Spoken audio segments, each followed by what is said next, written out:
I'm Jessica Adams. I'm Mrs Magnolia State, and this year has been an amazing time for me. I have gotten to travel the state to make it to all the different local pageants, get to see lots of girls qualify for the state pageant, so good luck to each and every one of you.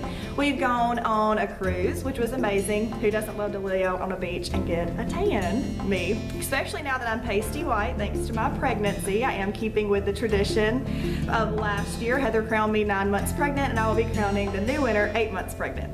So if I'm fat and pale, please just forgive me. Can't help it, growing a baby. My future plans after this, I'm not sure if I'll be able to compete in any pageants very soon, hopefully later on down the road, but I am planning on growing our family first. I'm trying to convince my husband to let me have 7 children, but he keeps informing me that he can't make it through this first pregnancy. I'm not sure who's carrying the child, me or him, but he's having a hard time with it.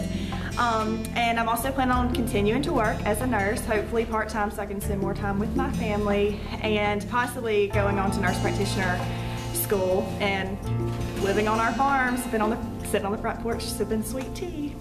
I started doing pageants. My first actual, I guess you could count as a pageant, was Junior Miss when I was a junior in high school. I was second runner-up in that pageant. I continued on throughout pageants throughout my life, and actually I ended up not having to pay a dime for my college education. I'm now a registered nurse at King's Daughters in Brookhaven, and thanks to pageants, I didn't have any student loans, unlike my husband that we are still paying on, and they gave me self-confidence. I used to be one of those that wouldn't talk to anybody, and I even scuffed my feet together whenever I did talk to people, which is the reason my parents threw me into pageants. And so they brought out my personality, my self-confidence, they paid for my education. So pageants are more than just being able to put on your makeup and fix your hair. The state pageant last year was so much fun. I did a state pageant previously in another year, and it was very competitive.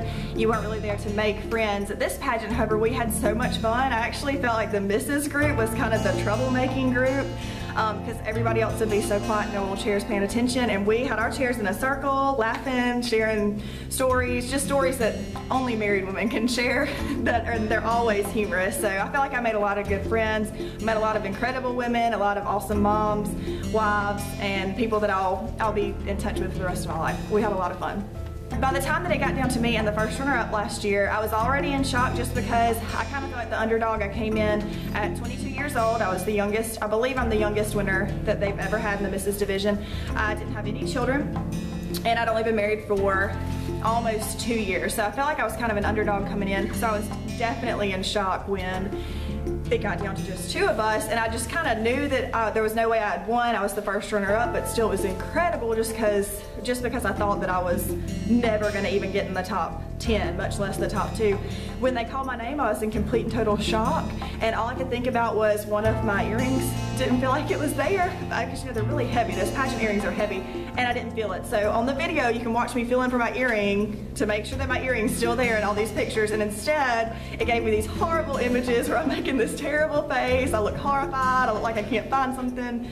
Well, my earring was still in my ear, but it was an awesome moment. I was in complete and total shock that I had managed to win this pageant. So just remember that, ladies, when you think that you're the underdog, you never know. Just be yourself, give it all you got, and you never know what it could bring. The Miss Magnolia State pageant system was an incredible system. I was very impressed with how well it was ran, how organized it was, and also the different winners that they had. Everybody had something different. It wasn't just a stereotypical pageant girl that won every division. It was definitely something unique and different about each and every one of them. I know the winners personally thanks to this year, and we all have complete and total different personalities. We're quite a group to hang out with, but you can just hang with the 4 of us and realize that there's not just one type these judges are looking for. They're looking for a well-rounded individual. And to my Mrs. contestants this year, if y'all need me, I'll be there. I'll be the very large, swollen lady in the corner, probably with some food in my lap. And if you have any questions, preferably questions I can answer while staying seated, I will be happy to help you with them. And just remember, like I said, even if you're the underdog, you never know what's gonna come of this. And just, y'all are incredible anyway. I know what it's like to be a wife, and hopefully very soon I'll know what it's like to be a mother, and each and every one of y'all are incredible women to begin with. So just remember that when you're up there rocking that evening gown.